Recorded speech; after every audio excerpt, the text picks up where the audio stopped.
कैसे भूत को बनाया बंदी। कहानी कुछ इस प्रकार है।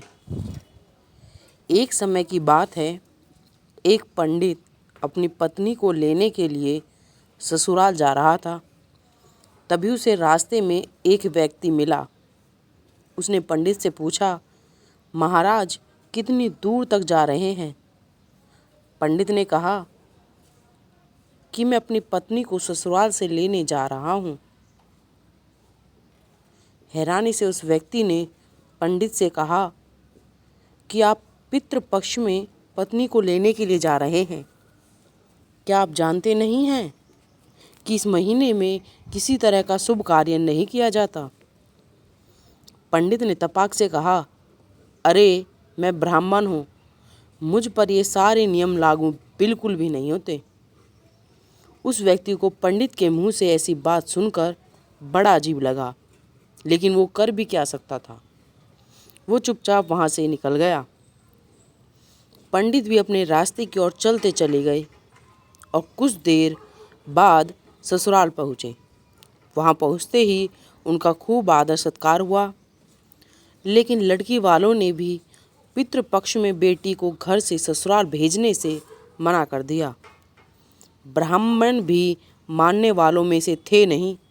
उन्होंने जिद पकड़ ली कि वो अपनी पत्नी को लेकर ही जाएंगे, और होते होते वो अपनी पत्नी को लेकर अपने घर की ओर निकल पड़े। रास्ते में कुछ देर आगे बढ़ने पर पंडित को जोर से प्यास लगने लगी। सामने ही उन्हें कुआं नजर आया। वो वहाँ गए और रस्सी को खींचकर पानी निकालने लगे।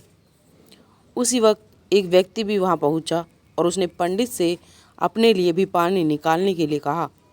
जैसे ही पंडित उसके लिए पानी निकालने लगे तो उसने पंडित को उठाकर कुएं के अंदर डाल दिया और पंडित के वेश में उसकी पत्नी के साथ रास्ते में आगे बढ़ने लगा। दोनों कुछ देर बाद पंडित के घर पहुंच गए। वो व्यक्ति पंडित का ही रूप बनाकर उस महिला के साथ रहने लगा। ऐसा होते होते तकरीबन 3 महीने बीत गए, लेकिन पंडित अभी भी कुएं में ही फंसे थे। कुछ दिनों बाद उसी कुएं के पास से एक व्यक्ति अपनी बैल लेकर गुजर रहा था। बैलों के गले की घंटी की आवाज़ कुएं के अंदर फंसे पंडित के कानों में पड़ गई। तभी पंडित जोर से चिल्लाया, बचाओ बचाओ, कोई है तो मुझे बाहर निकालो। बैल लेकर जा रहे आदमी को लगा कि कुएं से कोई भूत बोल रहा है। फिर भी वो हिम्मत करके कुएं के पास गया और पूछा, कौन हो तुम। पंडित ने कुएं के अंदर से ही उस व्यक्ति को अपने साथ हुई पूरी घटना के बारे में बता दिया। सब कुछ सुनकर उस इंसान का दिल भर आया और पंडित को कुएं से बाहर निकाल लिया। कुएं से निकलते ही पंडित फटाफट अपनी पत्नी से मिलने के लिए गांव पहुंच गया। वहां जाते ही उसे पता चला कि उसी के भेष का एक इंसान गांव में रह रहा है। पंडित ने अपने पिता को बताया कि मैं आपका असली बेटा हूँ। इसने मुझे कुएं में धक्का मार दिया था और मेरा रूप लेकर यहाँ आ गया है।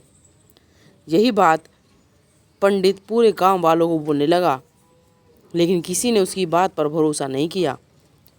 बात इतनी बढ़ी कि राजा के पास तक पहुंच गई। राजा ने पूरा मामला सुनने के बाद एक बड़ा सा चबूतरा बनवाकर पूरे राज्य के लोगों को बुलाया।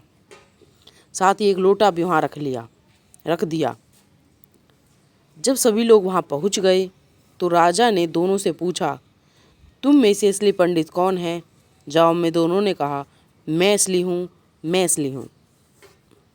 इस बात को सुनते ही राजा ने कहा कि जो भी जल्दी से इस लोटे में घुसकर बाहर निकलेगा उसी को मैं असली पंडित घोषित कर दूंगा। इतना सुनने पर झट से एक पंडित लोटे के अंदर घुस गया।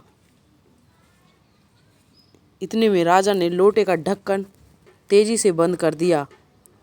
लोटे के अंदर बंद होते ही वो चिल्लाने लगा कि राजा मुझे माफ़ कर दो, मैं आगे से ऐसा कुछ नहीं करूँगा। इतना सब देखकर लोग समझ गए कि असली पंडित कौन है। सबको पता चल गया कि वो भूत था जो लोटे में घुस गया था। वह भूत पंडित को सबक सिखाने के लिए उसका रूप बनाकर उसी के घर में रह रहा था, क्योंकि वो पितृपक्ष में शुभ कार्य कर रहा था। कहानी से सीख।